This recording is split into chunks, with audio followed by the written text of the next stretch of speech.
არის რაღაც, რაც მრავალი საუკუნეა აშინებს როგორც არსებულ რელიგიებს, ასევე მთელ სისტემას.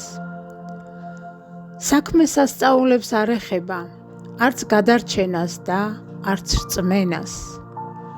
ეს არის თავისუფლება, ის ნამდვილი თავისუფლება, რომელსაც ადამიანი იღებს, მაგრამ არ იცის მას რა მოუხერხოს. სწორედ ამ თავისუფლების გამოა, რომ ნამდვილი იესო ძალიან საშიში იყო ნებისმიერი რელიგიური დაჯგუფებებისთვის, რადგან ქრისტე საუბრობდა იმაზე, რაც ადამიანს ხდის თავისუფალს, დაუმორჩილებელს და არაპროგნოზირებადს. ის მათთვის სახიფათო იყო არა იმისთვის, რომ ქადაგებდა ძალაუფლების განადგურებას, არამედ იმიტომ, რომ ასწავლიდა ხალხს, როგორ მოეპოვებინათ შინაგანი თავისუფლება. იესომ არ შექმნა სისტემები, არ დაწერა კანონები, არც შემოგთავაზა სტრუქტურა, რომელსაც ბრმად უნდა გაჰყვე. ის პირიქით მოიქცა. მან დაარღვია ჩვეული კონტრაქტი ადამიანსა და სისტემებს შორის. ხელშეკრულება, სადაც ადამიანი ბრმა შემსრულებელია, სადაც მასეუბნებიან, აქ სიკეთეა, აქ ბოროტება და ის უბრალოდ ასრულებს მითითებებს. სადაც მის ნაცვლად წყვეტენ, როგორ იცხოვროს, რაზე იფიქროს, რა უნდა სწამდეს, რისი უნდა ეშინოდეს და რისკენ უნდა ესწრაფვოდეს. იესომ დაარღვია ეს შეთანხმება. მან განაცხადა, რომ ჭეშმარიტება არც ტაძარშია, არც ტექსტებში და არც შუამავლებში. ის არის თვითონ ადამიანში, არა შიშში, არამედ თავისუფლებაში, არა მორჩილებაში, არამედ არჩევანში. ეს ლამაზად ჟღერს მანამ, სანამ არ იწყებ შედეგების მომკას. იმიტომ, რომ სანამ არავინ გეტყვის, რა არის კარგი და ცუდი, ხარ მხოლოდ ნამდვილი შენ, შენ და შენი სინდისი, შენ და შენი ჩრდილი, შენ და შენი სინათლე. ასეთი განთავისუფლება ბევრს დაცემა ჰგონია. დიახ, იესო საუბრობდა სიყვარულზე, მაგრამ როდესაც სიყვარული ადამიანს არჩევანის სახით ეძლევა, ის შეიძლება ნებისმიერ სასჯელზე უფრო საშინელიც იყოს. ის ამბობდა, შენ შეგიძლია თვითონ მიხვიდე შემოქმედთან, შენ შეგიძლია შინაგანად ჩაწუდე ჭეშმარიტებას, შენ შეგიძლია გახდე თავისუფალი ხელისუფლების ნებართვის გარეშე და ეს იმიტომ, რომ შენ ხარ ადამიანი, ხატი და მსგავსი ღვთისა. მაგრამ ამ თავისუფლებასთან ერთად მან მოგცა გადაულახავი ტვირთი, ტვირთი პასუხისმგებლობის, ტვირთი პატიოსნების და ტვირთი შინაგანი სინათლის, რომლისგანაც ვეღარ დაიმალები. ეს კი არ არის საჩუქარი ჩვეულებრივი მასებისთვის. ეს გამოწვევაა ძლიერთათვის. და სწორედ ამისი ეშინია კაცობრიობას. ეშინია იმ სიღრმის, რომელიც შიგნით გაიხსნა. ეშინია ფიქრის, საკუთარ თავში ჩახედვის. ეს ცხოვრება არა ბრძანებით, არამედ საკუთარი სინდისით. და სწორედ ამიტომ გაჩნდა მთავარი ბზარი, რაც თავისუფლებაა გამოღვიძებულთათვის, ის მძინარეთათვის არის კატასტროფა. და სწორედ ამ ბზარშია ადამიანური შიშის მთელი არსი. აქამდე არსებული რელიგიებისა და ეკლესიების მთელი ლოგიკა. ამიტომაცაა იესოს ნამდვილი მოძღვრება სისტემებისთვის ძალიან საშიში.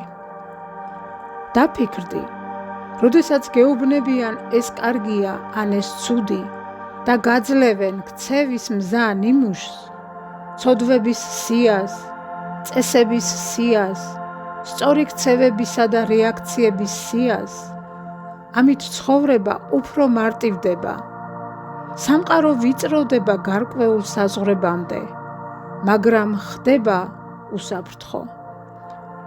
როდესაც არსებობს სხვა ავტორიტეტი, რომელიც შენს მაგივრად წყვეტს, რა არის სწორი და რა არა, ეს მარტივია. ამით პასუხისმგებლობას იცილებ თავიდან. ქრისტე კი სხვაგვარად მოიქცა. მან საყრდენი მოხსნა და ადამიანი დატოვა თავისი შინაგანი სინათლითა და არჩევანით საკუთარ სინდისთან მარტო. ხალხს შეეშინდა, რადგან თავისუფლება საჩუქარი არ აღმოჩნდა, რომლის დარიგებაც შესაძლებელია ბრბოთათვის. ეს არის ტესტი, რომელშიც ვეღარ შეძლებ წესებისა და მოვალეობების საბაბის მიღმა დამალვას. თავისუფლება მოითხოვს საკუთარი თავის გულწრფელად დანახვას, შუამავლების გარეშე. ეს გართმევს მემაიძულეს ან ასეა მიღებულის თქმის შესაძლებლობას. ესავლენს იმას, რომ ადამიანი ყველაზე ხშირად ცდილობს საკუთარი თავისგან დამალვას, ანუ შეცდომის დაშვების შიში, საკუთარი ძალისა და სისუსტეების შიში, რომელსაც ადამიანთა უმრავლესობა გაურბის, რადგან მათთვის უფრო ადვილია ისეთ სამყაროში ცხოვრება, სადაც ვიღაც ზემოდან წყვეტს რა არის სწორი და რა არა. უფრო ადვილია ყავდეს მწყემსი, ვიდრე იყო ის, ვინც პასუხისმგებელია მის ყოველ ნაბიჯზე. სწორედ ამიტომ ნამდვილი თავისუფლება ყოველთვის საშიშია. ის აკისრებს პასუხისმგებლობას, შლის ჩვეულ კედლებს და ადამიანს აყენებს სივრცეში, სადაც მხარდაჭერა შეიძლება იყოს მხოლოდ და მხოლოდ მისივე შინაგანი სიმართლე. ამის გამო არ უყვარს ყველას ამ სიღრმის დანახვა. იესოს იდეა იმიტომ იყო არა კომფორტული, არამედ სახიფათო, რომ ის უბრუნებდა ადამიანს თავისუფლების ღვთაებრივ ძალას, რომელიც დაბრუნებაც არსებულ ინსტიტუტებს არ სურდათ. და სწორედ აქ ხდება ქრისტეს ჭეშმარიტი მოძღვრების ძლიერი ჩანაცვლება. ეკლესია იწყებს ადამიანების დაპროგრამებას საკუთარი წესებით. უნერგავს ეშმაკის შიშს, ცოდვის შიშს, ღმერთის შიშს, გაურკვევლობის შიშს, დაბნეულობას საკუთარი არჩევანის წინ. ასევე სთავაზობს შუამავლობას ღმერთთან, თითქოს სხვანაირად ცოდვები არ მიეტევება. უწერენ ლოცვებს, რომლითაც ადამიანს აჯერებენ, რომ ის მონაა და არა შემოქმედი. ერთი სიტყვით, სისტემა ახდენს ადამიანის გონების სრულ დამორჩილებას. ხალხს სურს იყოს თავისუფალი, მხოლოდ სიტყვებით. სინამდვილეში კი ისინი ეძებენ ვინმეს, ვინც მათ მაგივრად მიიღებს გადაწყვეტილებებს, ვინც აიღებს პასუხისმგებლობას თავის თავზე და სისტემაც აკეთებს შესაბამისად დასკვნას, რომ ადამიანთა უმრავლესობა ვერ გაუძლებს ნამდვილ თავისუფლებას.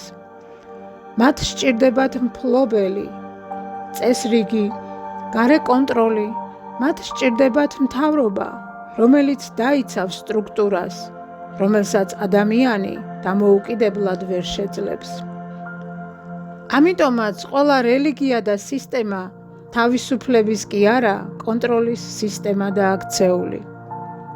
ეს არის მართვის მექანიზმი, რომელიც უზრუნველყოფს მასების სიმშვიდეს მათი თავისუფლების დაკარგვის ფასად. ასე იყო ყოველთვის და ასეა ახლაც. როდესაც ადამიანს ეშინია ჭეშმარიტი თავისუფლების, მაშინ ჩნდებიან ავტორიტეტები, რომლებიც მათ იმორჩილებენ მათსავე საკეთილდღეოდ. იესო არ ექვემდებარებოდა კონტროლის ლოგიკას და ამიტომ იყო როგორც მთავრობისთვის, ასევე მღვდელმთავრებისთვის სახიფათო მისი მოძღვრება, რომელიც ადამიანს უბრუნებდა შინაგან ღვთაებრივ ძალასა და თავისუფალი არჩევანის უფლებას. ეს კი ანგრევდა შიშსა და მორჩილებაზე აშენებულ იმ სტრუქტურების კონსტრუქციას, რომელზეც დაფუძნებულია ყველა ძალაუფლება. ამის გამო იყო ის არა მხოლოდ იგნორირებული, არამედ საშიშიც. იესო თავისი სწავლებებით ჭეშმარიტი თავისუფლებისკენ მოგვიწოდებდა, თავისი საქმეებით გვახსენებდა ჩვენს ღვთაებრივ შესაძლებლობებს, მაგრამ კაცობრიობამ ეს მოწოდება არ მიიღო და მონობა არჩია. ამიტომაც არის დღეს ამდენი რელიგიური დაჯგუფება და ყოველი მათგანი თავის ნამდვილობას ამტკიცებს.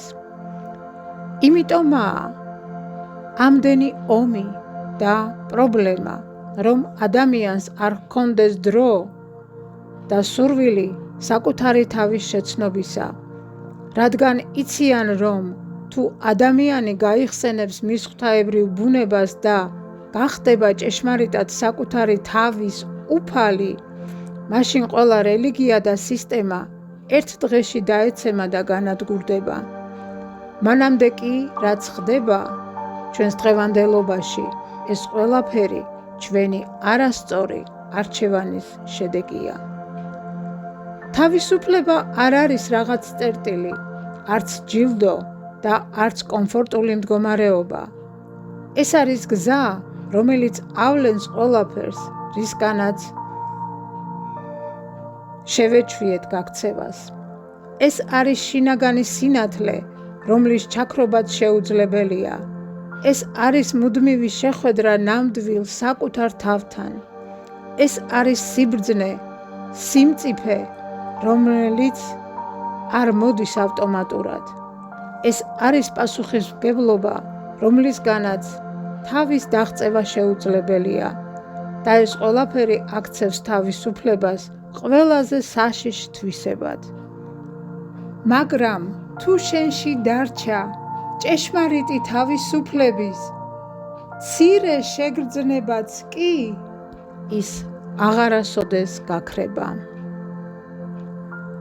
მიუხედავად ყველაფრისა, ჩვენს გულებში დარჩა ქრისტეს სინათლის ნაპერწკალი, რომელიც თანდათან ღვივდება და მალე ერთიან დიდ ღვთაებრივ ცეცხლად გადაიქცევა, რომელიც გაწმენს ჩვენს გულებს, ჩვენს პლანეტას და ნამდვილ ღვთაებრივ სავანედ გადააქცევს. ძვირფასო, გთხოვ გამოიწერე არხი, მოიწონე ვიდეო და გააზიარე. მოდით ერთად გავავრცელოთ სინათლე და სიყვარული დედამიწაზე და შევუმსუბუქოთ და გავულამაზოთ ერთმანეთს ცხოვრება. გისურვებთ უსაზღრო ბედნიერებას.